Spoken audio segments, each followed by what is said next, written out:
예, 여러분 12시에 만나요. 함께 하고 계십니다. 너무너무 제가 좋아하시는 분입니다. 김범주 교수님 나오셨습니다. 안녕하세요. 네, 안녕하세요. 반갑습니다. 네, 교수님, 어서 오십시오. 슈퍼스타를 또 네네. 아유, 그러십니까? 저 지금 되게 TV 보는 기분이에요. 그러니까요. 저도 그렇습니다. 오늘 사실 제가 교수님 좀 뵙고 싶었던 게 저희가 저는 지금의 시장 상황에서 교수님이 필요한 시장이다라고 생각이 들었어요. 많은 투자자분들한테. 그래서 왜 이런 말씀을 드리냐면 일단 교수님은 성균관대 물리학과에서 통계 물리학을 전공하시고요. 이러한 어떤 사회적 현상을 이제 물리학적 관점에서 설명을 해 주십니다. 그래서 특히 이제 주식시장 관련돼서도 논문을 2편 정도 예, 맞습니다. 내셨죠. 예, 그래서 그 논문을 제가 다 읽지는 못했지만 이제 개략적으로 보면 이제 주식시장에서 통찰도 이제 보여주셨고 그 말씀을 오늘 좀 들어볼까 합니다. 그래서 이제 처음으로 이제 약간 이제 모르시는 분들도 계시니까 교수님 하시는 통계 물리학이 저는 항상 통계학과 뭐가 다르지? 그게 좀 궁금했어요. 예, 뭐가 다릅니까? 통계 물리학은 통계를 방법으로 사용해요. 통계학은 통계 자체가 연구의 대상이고요. 통계를 사용할 수 있는 온갖 문제에 통계 물리학자들이 관심이 많이 있는데요. 오늘 이제 주제인 뭐 경제시장, 뭐 사회 현상 같은 것들도 그 시스템에 관여하는 굉장히 많은 사람들이 함께 하잖아요. 그렇죠. 그런 면에서는 통계 물리학의 관점으로 접근해서 살펴볼 수 있는 그런 현상들이 분명히 있을 수 있죠. 그러니까 핵심은 이렇게 이거잖아요. 제가 잘 모르지만 이제 교수님께서 연구하시고 이제 말씀하시는 내용이 일종의 집합체라는 게 있는데 단위가 다 만들어서 집합체가 구성이 되는데 그 구성의 특징으로 집합이 움직이는 게 아니고 집합은 따로 움직인다. 그래서 일종의 사회이라든가 주식시장은 복잡계라고 말씀하시는 거잖아요. 그걸 조금 더 쉽게 한번 말씀해 주시면 좋으실 것 같아요. 예를 들어 그 주식시장에서의 주가의 변동을 결정하는 건 굉장히 많은 다양한 사람들의 어떤 매수와 매도의 행위에 의해서잖아요. 근데 각자가 어떻게 매도와 매수의 결정을 하는지 구체적인 관심은 두지 않겠다는 입장이에요. 하지만 많은 사람들이 함께 나름 최선을 다해서 주식을 거래하게 되면 그러면 이제 합리적인 시장 가격이 형성되지 않을까라는 그런 관점인 거죠. 그래서 한 사람 한 사람에 대한 그런 그 분석을 하지 않아요. 그러니까 이거를 되게 쉽게 이해하는 제가 책을 읽어보니까 이런 말이 되게 이해하기 쉽더라고요. 물 분자를 아무리 잘 이해한다고 해도 타이타닉 침몰을 예측하기란 불가능하다. 그러니까 뭐냐면 이건 별개라는 거예요. 맞습니다. 그래서 이제 교수님께서는 물 분자를 막 연구하는 게 아니라 이제 타이타닉이 어떻게 될 건지 그렇죠, 맞아요. 이걸 이해하시는 거죠. 그래서 제가 이제 기대를 하게 돼요. 교수님 뭐냐면 그러면 예측이 가능한 거 아닌가? 그게 그 통계 물리학자들이 주식시장 연구들을 간혹 하거든요. 그런데 정말 실망스러운 소식을 드려야 될 텐데요. 대부분의 결론이 주식시장은 왜 예측이 어려운지를 보여줍니다. 예를 들어 이런 거. 역설적으로. 예를 들어 사실 주식시장이 그 저희들이 그 물리학자들이 좋아하는 관점 중에 관성이라는 게 있잖아요. 관성이 별게 아니고요. 뭐 자동차가 빠르게 달리고 있는 자동차가 있을 때 브레이크를 밟는다고 하더라도 한동안은 방금 전에 움직이던 방향으로 진행하잖아요. 그 관성이 있어서 그래요. 그럼 당연히 우리가 주가에 대해서 물어볼 첫 번째 질문은 주가에 관성이 있을까겠죠. 야, 재밌다. 근데 이건 그냥 측정하면 돼요.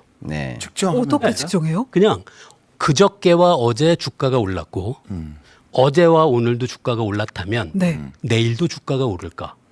만약에 오르면 일종의 관성이 있는 거죠. 그래서 이걸 많은 주식의 그 주가 변동 데이터를 모아서 이거를 저희 쪽은 상관관계라고 하는데요. 그 두 시점에서의 주가가 얼마나 강한 상관관계가 있는지.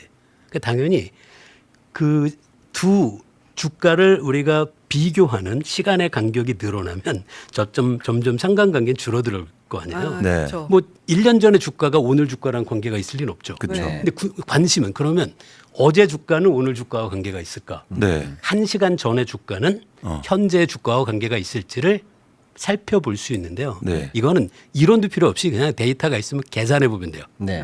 네, 그래서 첫 번째 나쁜 소식, 주가의 상관관계는 네. 딱 90년대 연구인데요. 4분 정도 이어진대요. 4분이요? 아. 4분? 하루 전 주식이 오르내린 정보와 네. 오늘 주식이 오르내린 정보 사이에는 아무런 관계가 없습니다. 그래서 예를 들어서 지금 주가가 오른다고 4분 후에 주가가 오를 것으로 예측하는 건 불가능하다. 그러니까 4분보다 이 짧으면 어느 짧으면 정도 가능한데. 네. 그래서 사실 그래서 왜 초단기 매매 이런 거 하나 보다. 네. 그래서 그걸 점점 짧아지. 제가 네. 4분이라는 얘기를 한 게 90년대 논문인데 아. 그때만 해도 초단타 매매가 없었어요. 그렇죠. 지금 알고리즘으로 거의 밀리세컨 단위로 하잖아요. 네, 그렇죠. 그러니까 지금 제 예측은 4분보다 더 짧아졌을 가능성이 있어요. 아하. 4분이라도 유지되면 지금은 그걸 이용해서 그 몰아탈 수익을 수 낼 수 있죠. 있는 예. 가능성이 자, 있어요. 일단 슬픈 소식 하나 들었습니다.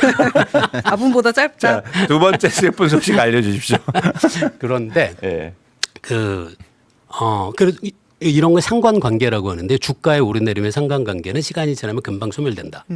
따라서 그거로 금방 얻을 수 있는 결론이 뭐냐면 안 그래도 저는 오늘 나오면 여러분께도 물어보고 싶었는데 네. 가끔 그 차트 분석하는 분들이 이동평균선 얘기하잖아요. 네. 네. 맞습니다. 이동평균선이 예를 들어 열흘에 이동평균선을 구한다. 네. 그럼 사실 열흘 안에 있는 그 날짜의 주가는 10일의 이동평균에 들어가요. 네. 그런데 그게 11일째 주가하고는 상관이 없거든요. 네. 왜? 주가의 상관관계는 하루까지 가지를 못하니까. 네. 아. 그래서 이동평균선을 갖고 네. 뭐가 마치 뭔가 주가의 추세가 있는 것처럼 설명하는 것. 네. 그건 죄송하지만 저는 아무런 근거가 없다고 할 수 있는 거예요. 근데 주식시장에서 저희가 차트를 보는 건 통계적인 현상을 보는 것도 있지만 사람들의 심리를 읽으려고 하는 거고. 아, 그쵸. 그런 거면은 어느 정도 일리가 있어요. 네. 그러니까 하지만- 심리가 예를 들어서 무너졌다. 네. 심리가 좋아지고 있다. 그렇죠. 네. 근데 이것도 좀, 여러분이 동의하실 것 같지는 않은데. 흥미진진한 아니요, 저는 교수님 의견에 심리라는 동의합니다. 걸 보면 아, 좋습니다. 막상 사건이 일어난 다음엔 얘기할 수 있어요. 네. 아. 근데 미리 얘기하기는 어려워요.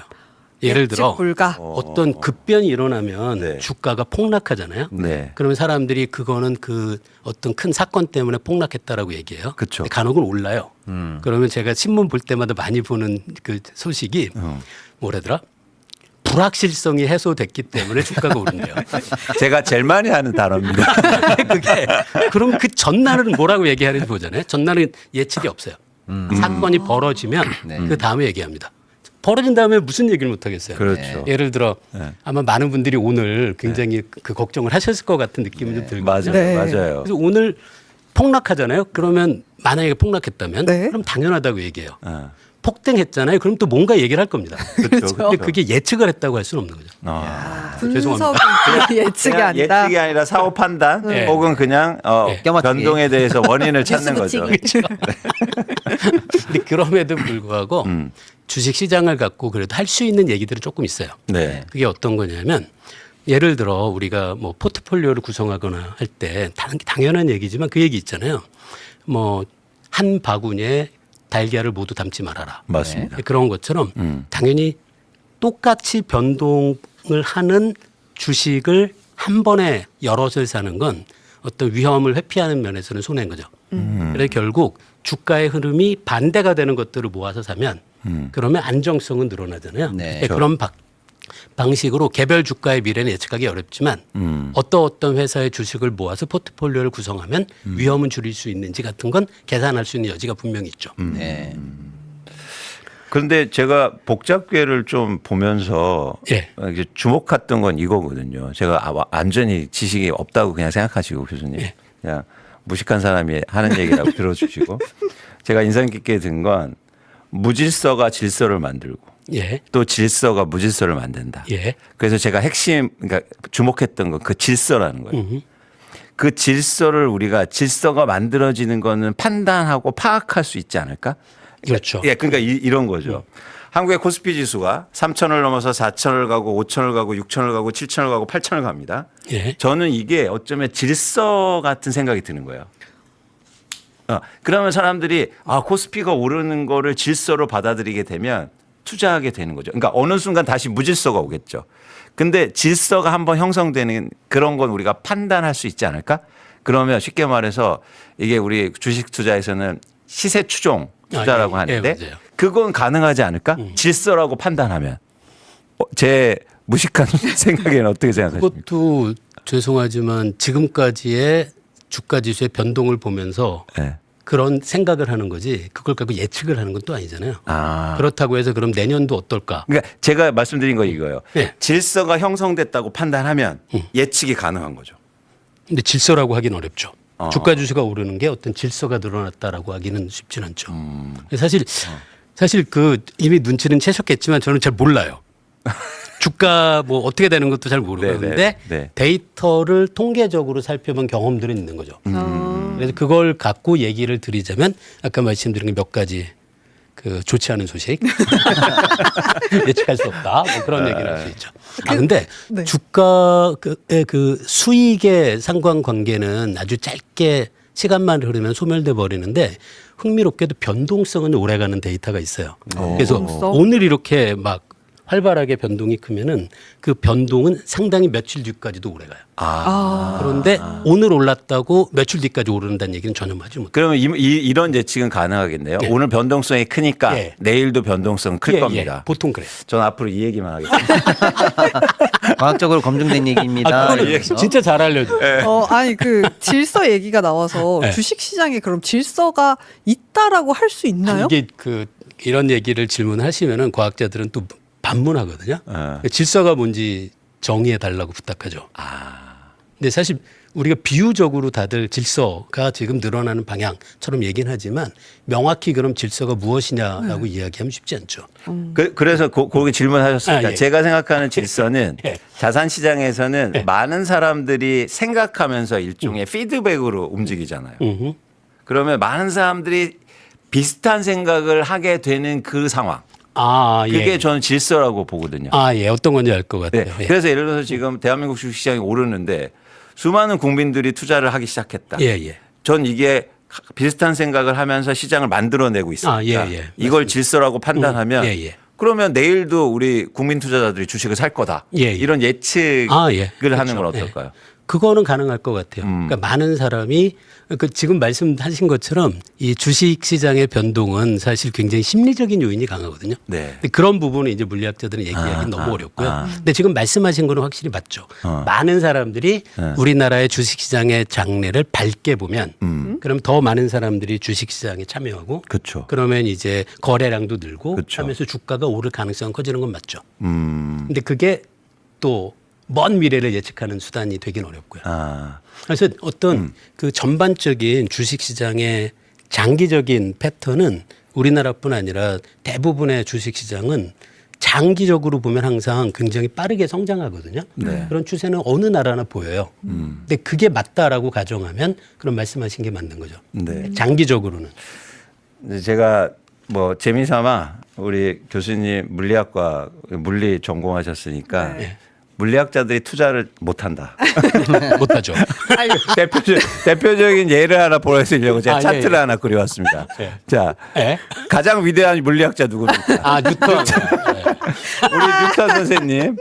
뉴턴 선생님 남의 회사 주가 한번 사는 거 보시죠. 자, 주가가 오르기 전에 잘 샀어요. 사긴 잘 샀어. 네. 근데 주가가 막 오르고 있는 상황 속에서 팔아요. 그러다가 팔았잖아요. 근데 주가가 거의 고점에서 재매수를 합니다. 그때까지는 좋았겠다. 그러다가 주가가 엄청 빠지는 순간 안 팔고 계속 들고 있어요. 그다음에 대손실이 나요. 예, 그러네. 그러면서 뉴턴 우리 선생님께서 이게 물리학보다 어렵다. 사람들의 감정을 읽는 게 뭐 이런 말씀도 하셨잖아요. 네, 뉴턴이 그런 얘기를 남겼죠. 네. 근데 약간은 오해가 있는데 뉴턴이 저 때 손실을 꽤 크게 보긴 했거든요. 네. 당시 기준으로 10,000파운드인가를 손해를 봤는데 그런데 뉴턴이 제가 알기로 꽤 돈이 많아서 그 정도는 뭐 괜찮았어요. 별로 문제 없네. 마지막에 남긴 유산이 3만 파운드가 뭐 그랬던 거예요. 꽤 돈 많은 사람이어서 뭐 손실 봐도? 대손실이랑 생각 안 했을 수도. 제가 분명히 생각하는데 저 주가 빠질 때 물을 탔을 거예요. 근데 보니까 매수한 시점이 고점이네요. 맞아, 흥미롭죠. 그러네요. 예. 그러니까 저런 것들도 통계적으로 분석이 되나요? 왜 사람들은 예. 주가가 오를 때 사고 주가가 예를 들어서 빠질 때 팔고 혹은 주가가 오르면 팔고 싶고 물론 심리의 문제이기도 예, 하지만 주가가 빠지면 오래 갖고 있고 이런 것들 통계적으로도 증명이 되나요? 그게 이제 트렌드 팔로워. 어. 가 있고 그다음에 트렌드를 반대로 생각하는 사람들이 시장에 함께 존재하고 네. 그 두 그룹의 사람들이 그 차트 같은 걸 보면서 거래를 하면서 시장이 어떤 평형점을 찾아간다라고 하는 게 보통 생각인데요. 그게 사람들이 주식 투자할 때 예전에 제가 했던 연구가 약간은 비슷해요. 어떤 걸 한 거냐면 어떤 각 주가들마다 상상을 하는 거예요. 예를 들어 어떤 회사의 주가는 말씀하신 것처럼 이렇게 되게 제가 사용했던 파라미터가 P% 오르면 많이 올랐다고 생각해서 판다. Q% 떨어지면 많이 떨어졌다고 생각해서 산다. 산다. 라고 해서 P하고 Q를 주식들마다 과거 데이터를 갖고 가장 수익률이 좋은 P하고 Q를 찾는 거예요. 오. 그럼 뭐 그렇게 재밌네요. 한 것까지 괜찮죠. 오, 좋은데요? 근데 당연히 과거 주가니까 찾을 수 있어요. 네. 근데 제가 앞에서 그 주식 시장으로 돈 버는 게 정말 어렵다라고 그때 확진하게 된 게 이런 거예요. 예를 들어 한 회사의 과거 주식에 대해서 가장 최적 수익률을 주는 P하고 Q를 찾아요. 네. 이걸 다른 회사에 적용하잖아요. 그럼 수익률이 보장이 안 돼요. 내가 더 흥미로운 건 전체 기간을 절반으로 나눠서 전반기에 가장 높은 수익률을 주는 PQ를 찾고 그걸 그 다음 후반기에 그냥 적용해요. 그래도 수익률이 곤두박질 쳐요. 그래서 P하고 Q라는 파라미터 아마 이해하신 것 같은데요. 네, 네. 그 P하고 Q라는 2차원 평면 위에 그쵸. 한 회사의 주식의 그 수익률을 이렇게 산맥 마치 산 등성처럼 그림을 그려볼 수 있잖아요. 네. 그때 그 제가 계산해보고 너무 흥미롭다고 생각한 게 일종의 그 산 능선 같은 거죠. 네. 거기에 골짜기가 얼마나 많이 있는지예요. 골짜기가 수도 없이 있어요. 그래서 한 회사 주식에 대해서 높은 수익률을 얻는 어떤 최적의 전략을 찾았다고 해서 미래에 적용할 수 없고 다른 회사에 적용할 수도 없고 그 찾았다고 하더라도 거기서 한 발짝만 살짝 미끈하면 이제 수익률이 곤두박질치는 거죠. 그래서 그런 걸 보면서 이게 그 한 회사의 주가만을 기반으로 그 어떤 예측을 해서 투자하는 거는 정말 거의 불가능하다는 생각을 하는 거죠. 저 그러면 궁금한데 예. 교수님께서는 그러면 주식 투자 하실 때 하죠. 어떤 기준을 그 제 가지고 가정이 하세요? 저는 아무것도 모른다고 가정해요. 그게 근데 교수님 가장 중요한 과정입니다. 그리고 죄송하지만 아무도 모른다고 가정해요. 맞아요. 저희도 몰라요. 그도 모르고 나도 모른다. 세상에 아무도 모르고. 아무도 모른다. 그러면 이제 할 수 있는 게 제가 확신하는 건 장기 투자예요. 그때 제가 과거에 데이터가 있으니까 사서 그 아까 말씀드린 P하고 Q 전략을 갖고 사고 파는 거 하지 말고 그냥 갖고 있다가 그 제가 컴퓨터로 계산했을 때 맨 마지막 시점에서 그냥 그날 하루에 다 정산하면 그 바이 앤 홀드 전략이라 하죠. 사서 갖고 있는 것. 그 전략이 수익률이 가장 좋아요. 그거는 확신을 하니까 그 전략을 이용해서 투자하는 거는 좋겠다고 생각하는 거죠. 근데 실제로 복잡계 관련된 뭐 서적이나 책을 읽어보면 이 말이 되게 인상 깊었는데 복잡계라는 게 기본적으로 어떤 일도 일어날 수 있으며 예. 그런데 충분히 오래 기다리다 보면 대체로 그런 일이 생긴다. 네. 그러니까 지금 말씀하신 게 장기로 보면 예. 우리가 예측하는 게 발생을 한다는 거죠. 예. 장기적으로 아마 다 아실 것 같은데요. 어떤 나라의 GDP 성장률과 주가 지수의 성장률을 비교하면 주가 지수 성장률이 GDP 성장률보다 더 크거든요. 그러니까 그런 것들이 이제 뭐 미국뿐 아니라 우리나라 과거 데이터나 그런 것을 알고 있다면 그러면은 말씀하신 것처럼 그 장기를 생각하면서 투자하는 전략 같은 거는 저는 아직까지는 그건 모를 일이죠, 이것도. 미래에 어떻게 될지 모르겠지만 그렇죠. 박정희 대표님 아직까지는 질문. 성공 중. 네, 이제 수익을 어떻게 잘 낼까에 대해서 이제 통계 물리학이나 교수님 같은 이제 물리학자님들이 뭐 이런저런 얘기했는데 아무튼 결론은 유의미한 어떤 법칙이나 뭐 이런 걸 찾기는 좀 힘들었다 이런 말씀인데 찾기 힘든 정도가 아니라 없다. 그러면요, 돈 버는 수익 방법은 모르겠는데 아까 이제 변동성 관련해서 맞습니다. 있다고 하셨고요. 그걸 조금 더 이제 다시 생각해 보면 그럼 손실을 줄이는 그렇죠. 예. 그런 쪽으로의 쉽게 말하면 이제 통계 물리학이나 법칙이나 이런 것들은 지금 그거는 검증된 게 몇 개 있지 않습니까? 예. 네. 그래요? 예. 있어요? 어떤 거? 있어요? 요 얘기도 좀 드리고 싶었는데요. 전에 그 주가 지수란 과연 뭘까 이렇게 고민해 본 적이 있어요. 주가 지수는 다들 아시겠지만 시가총액을 기준으로 결정하잖아요. 네. 그래서 어느 날 든 생각이 그렇게 생각하면 주가 지수라는 게 그냥 어쨌든 특정 방법으로 주식 시장의 어떤 평균 값을 계산해 내는 거예요. 그렇죠. 그런데 든 생각이 잠깐 평균을 꼭 그 방법으로 해야만 하냐? 라고 생각할 수 있잖아요. 네. 예를 들어 아니야 나는 시가총액을 다 더해서 주가 지수를 계산하지 않고 네. 나는 시가총액을 뭐 1등 회사의 시가총액은 나는 2배로 넣고 네. 2등 회사의 시가총액은 절반으로 넣고 어떤 지수를 계산할 수는 있잖아요. 네. 결국 주식시장의 현재를 놓고 여러 주가를 놓고 거기서 어떤 특정 방식의 평균을 구하는 것이 결국은 주가 지수라고 생각하면 네. 그럼 우리가 할 수 있는 게 그러면 어떤 새로운 방법으로 평균을 구하는 방법을 찾고 그게 장기적으로 주가 지수보다 상승률이 크면 그러면 그게 투자 전략이 돼요. 그렇네요. 그렇죠. 그래서 네네네. 그때 여러 가지 하다가 그때 전에 방송에서 좀 소개를 해드렸던 건데요.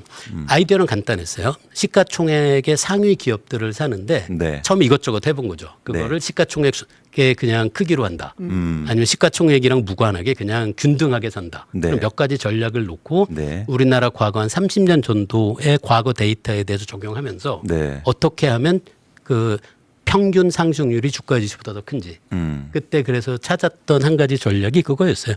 그 각 그 시가총액 순위 1등부터 뭐 20등 그러면 그걸 균등하게 배분하면 그러면은 그 주가 지수보다는 상승률이 더 크다는 걸 그때 과거에 한번 살펴본 적은 있었어요. 그러니까 그래서 소위 말하면 그런 이제 방식으로는 할 수 있는 거예요. 시총 상위에 있는 우량주에 집중 투자를 하는데 그 우량주를 균등해서 가지고 있으면 그렇죠. 전체 코스피 상승률보다 확실하게 네. 좋다. 근데 지금 드리고 싶은 얘기가 이게 제 전략이 최고라는 게 아니에요. 그러니까 여러분들이 다 해보셨으면 좋겠어요. 나름대로.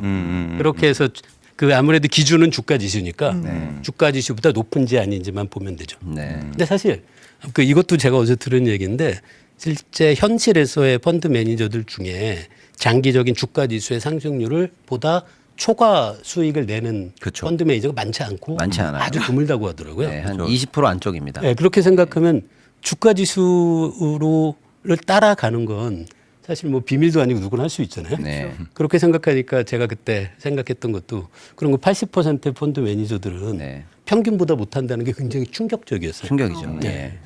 아니 그래서 이제 교수님께서도 계속 좌절스러운 얘기 말씀하시지만 맞습니다. 그러면서 저는 어쩌면 희망이 있다고 봐요. 그러니까 교수님께도 이게 최근에 교수님 유튜브에서 말씀하신 건데 어쩌면 운의 영역이 크다. 재능보다. 사실 이게 절망적인 얘기가 아니고 굉장히 희망적인 얘기라고 전 보고 있거든요. 무슨 얘기냐면 내가 손실이 나고 힘들고 뭐 일일도 실패하고 이랬을 때 운의 영향이 크다고 보면 다음에 또 해볼 수 있잖아요. 그래서 주식시장도 어쩌면 운의 영향이 클 수 있으니까 그러면은 어떻게 계속 해나가고 이번에 조금 운이 안 좋았네. 네. 또 한 번 해봐야지. 네. 그런 전략이 어쩌면 최선의 전략이 아닐까라는 생각을 좀 해봤습니다. 네, 저도 100% 동의해요. 사람들이 내가 뭔가 그릇된 판단을 해서 투자에 실패했다라고 생각하지 마시고 네. 뭔가 그냥 운이 나빴구나라고 생각하면 그 다음에 다시 시도할 그런 에너지를 얻을 수도 그렇죠. 있겠죠. 근데 그 운이 나빴을 때 죽으면 안 돼요. 네.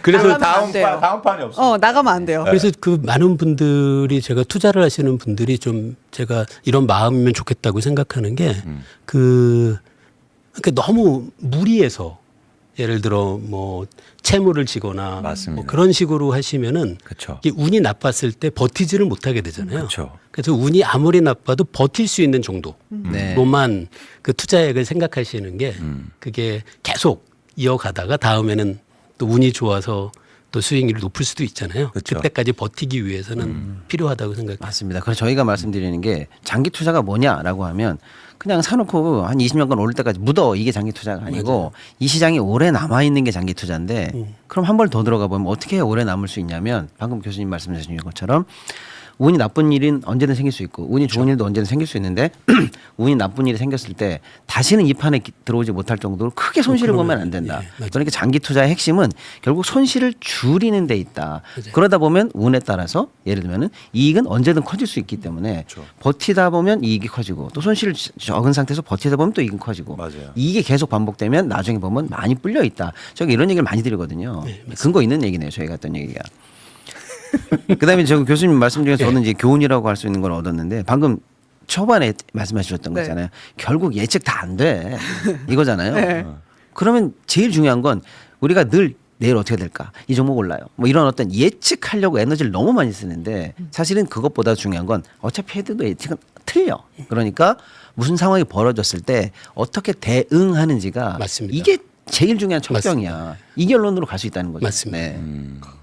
사실 장기적으로 먼 미래를 생각하면 우리나라의 주식시장이 뭐 완전히 다 그 파멸로 갈 일은 없잖아요. 그렇죠. 그렇게 생각하면은 먼 미래를 생각해서 약간의 뭐 급락 같은 거는 사실은 크게 문제가 아닐 수 있다고 생각하는 마음도 필요할 것 같아요. 아유, 감사합니다.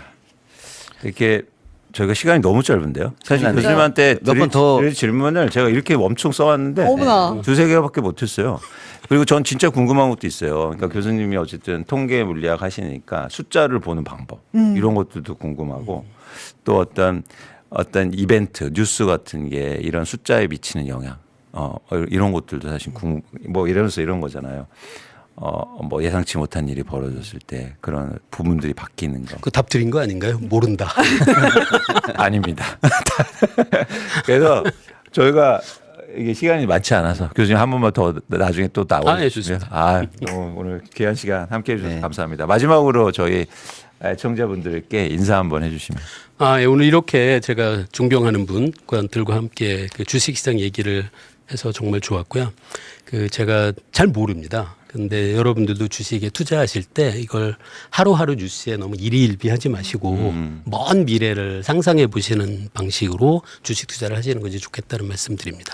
교수님의 말씀 중에서 잘 모릅니다라는 말씀이 되게 마음에 남았습니다. 네. 근데 너무 많이 아시는 것 같습니다. 여쭤보는 거 모든 답을 얻었어. 네, 투자에서도 가장 오랫동안 투자하고 또 수익을 나는 그 저는 점이 겸손인 것 같거든요. 겸손은 힘들지만 계속 겸손하도록 노력하면 어떨까 하는 생각입니다. 교수님 진심으로 감사드립니다. 예, 네, 고맙습니다. 고맙습니다. 교수님. 감사합니다. 네.